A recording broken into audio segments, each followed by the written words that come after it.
Nahusha.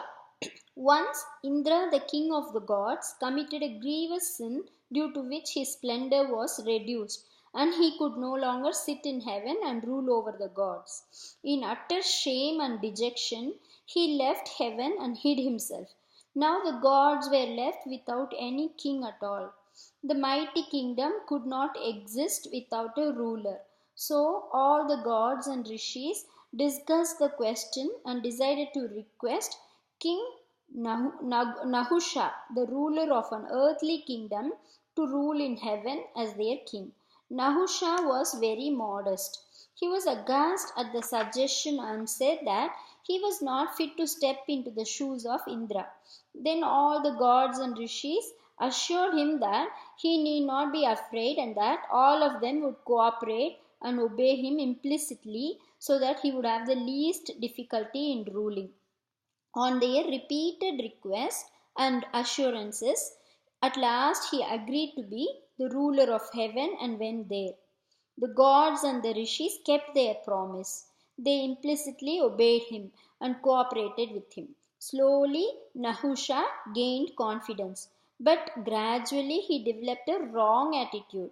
He became arrogant, overbearing, and insulting in his attitude towards the gods and rishis.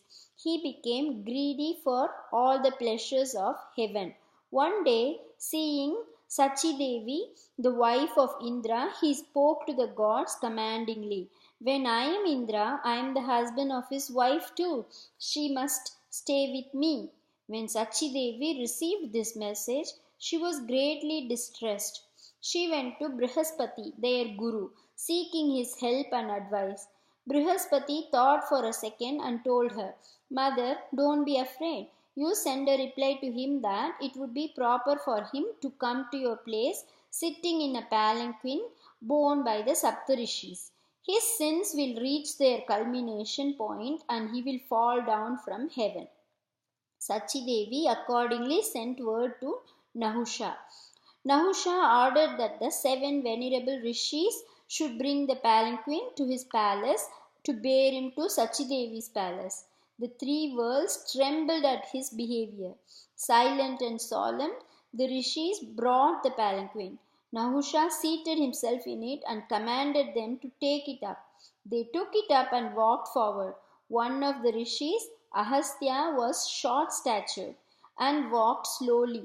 Nahusha, in the meanwhile, became more and more impatient to reach Sachi Devi. He was annoyed at the slow pace and kicked Ahastya, saying, Sarpa, Sarpa, which meant move on, move on. Now Agastya's patience was at an end. He turned on him with anger and cursed him. You arrogant man, become a Sarpa and fall down. At this, Nahusha awoke from his intoxication. He understood the terrible sin he had committed.